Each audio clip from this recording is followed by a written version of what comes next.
Hi guys, Hoovian Central here, and welcome back to another video. And today we're going to be doing a part 2 of my Doctor Who underrated stories with the new era, which is Chris Eccleston all the way to Jodie Whittaker. So yeah, before we get into the video, please like and subscribe. And if you haven't already watched the first part, which goes into the classic era, which is Hartnell to Sylvester McCoy, go watch that now. So yeah, first up we have Christopher Eccleston's. Now his is quite a short era, so I thought it was pretty simple, and I've gone with Boomtown. Now, I don't know, Boomtown for me is just quite a fun episode. Although there is a sense of a threat, like it is a threat to the world, it doesn't feel. The way they've delivered it, it feels a bit comical, which is just a bit. It makes it quite fun. I think the comedy between Captain Jack and the Doctor is great. They kind of bully Mickey a little bit, which is quite funny.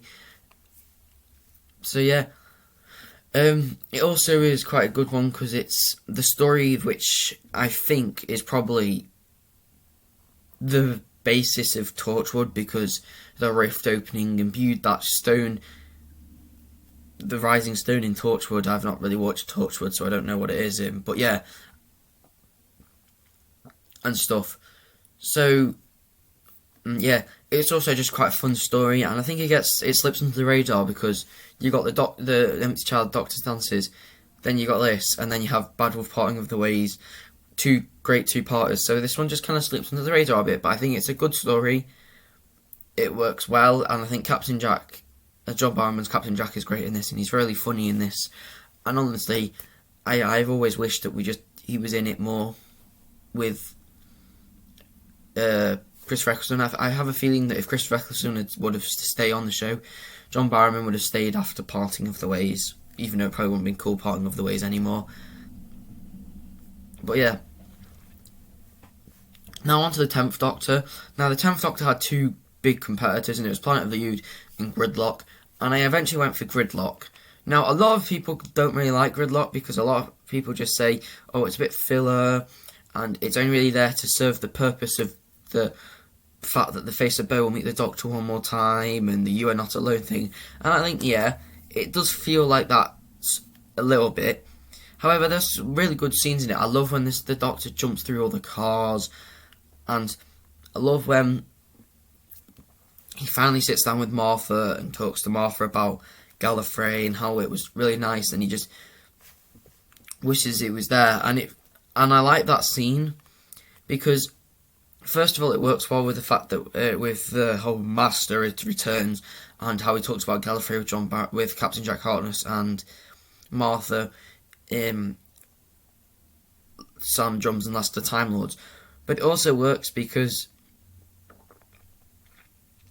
he does something like a classic Doctor, or where he feels like he's got those human qualities, but it's not like, look, he still feels a bit alien in this, which is something that I don't like about Series 2. He feels a bit too human, which is probably the biggest thing of David Tennant's era.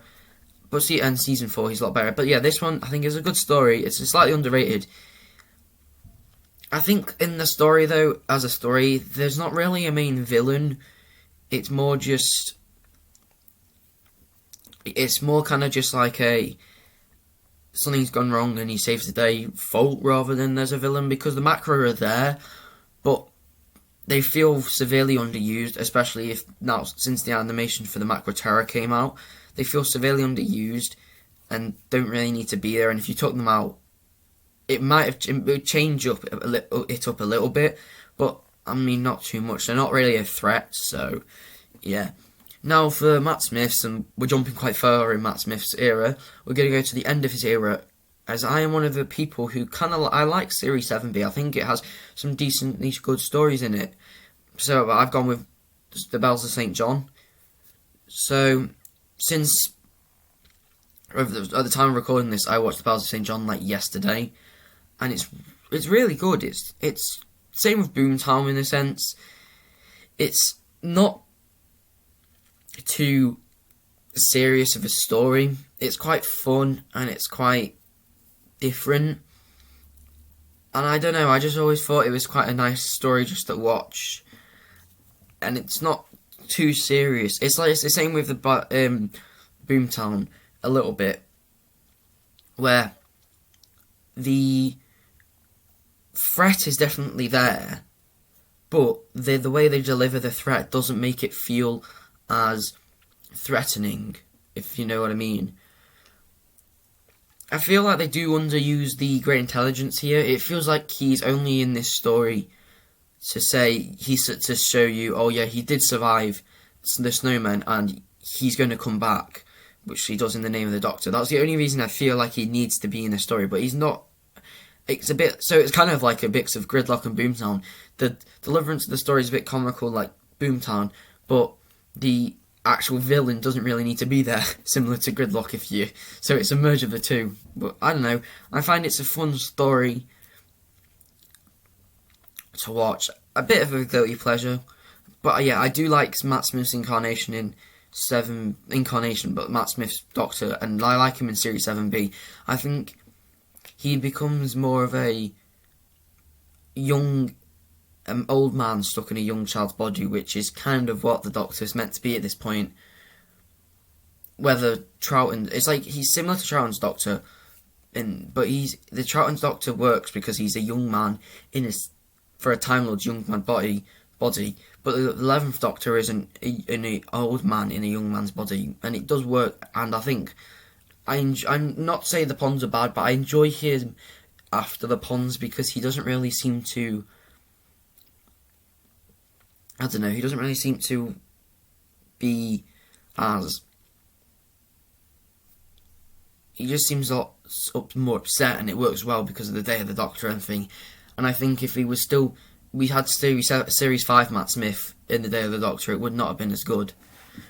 So yeah, but then for the 12th Doctor, I've gone with one of the funny stories. Now I've seemed to notice a trend here, where a lot of these stories seem to be just fun stories, and I've gone with Return of Doctor Mysterio. Why? Noddles in it. There's the whole scene where he's just eating something like sushi while the woman's trying to spy on the villains, which is just hilarious. I mean, there's the episode, the villains are brains with eyes. If that's just not stupid, I don't know what is. I mean, that is very classic Doctor Who. But the story is just interesting. And I think Capaldi's Doctor is very underrated. And I heard recently that apparently, because Jenna Coleman was supposed to leave as Clara in Series 8, that Series 9 was apparently going to be a companion this season. And some people might say, oh, the companion stuff isn't the best. But stories like Heaven Sent and The Return of Doctor Mysterio prove that if any Doctor was going to do it, Capaldi could do it. Because the only other Doctors that have had companionless stories are, I suppose, David Tennant, in the sense that Midnight was companionless, and possibly the Specials, although the Specials do kind of feel a bit like there's a one-off companion. And Tom Baker obviously did Deadly Assassin, but I think Capaldi's the only one who could actually. He just has that presence about him, which Tom Baker also had, I suppose. But I don't know, maybe it felt better as a one-off thing rather than as something that would be a full series. But yeah, if there was a single Doctor in the new series who could pull off having a companion this season, it would definitely be Peter Capaldi. I mean, Chris Eccleston may have been able to pull it off, but he would be too dark, and he needed Rose to help him not go too overboard, I suppose. But yeah, The Return of Doctor Mysterio is an amazing story. It's a bit stupid in places, like the whole superhero thing's a bit stupid, but that doesn't make it bad. And Nardole, the companion that no one asked for, but it's just great, and he's great in Series 10 as well. So yeah. Then for 11th Doctor, this is the hardest one for me, because you either think her stories, you either look at her stories and go, oh, that's pretty good, or you go, oh, that's really not that good. But I think the one that slips under the radar a little bit is Resolution. Now, Resolution is quite an interesting story because it's the first Dalek story since Dalek, which makes it you feel like a Dalek is a threat, in the sense that, like, in Stolen Earth Journey's End, there's hundreds and hundreds of Daleks, but people like Rose and I think, yeah, Rose, Jackie, Mickey, they managed to destroy them with ease. And even in the new episode Revolution of the Daleks, I know it was a bit of a throwaway line, but it says that Gwen beat up one of the Revolution Daleks with a pair of boxing gloves, and I feel like that just detracts the creepiness of the Daleks and the power of the Daleks.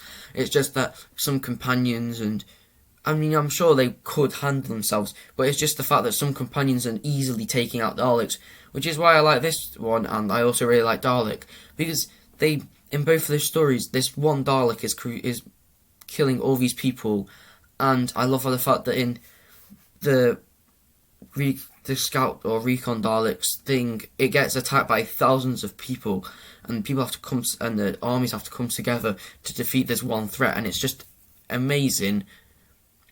And it makes it so it makes you feel like the original Daleks, and the fact that in the original Daleks story and in some of the other stories, like even in Genesis, how in Genesis there's only like 3 Daleks in Genesis that actually go to the Thals, and yet the Thals just get absolutely wiped out by 3 Daleks.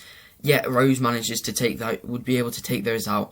That just doesn't make sense to me, which is why I like this story a lot, and I think it's quite underrated, and I like this Dalek story over some of Tennant's Dalek stories and Matt Smith's Dalek stories.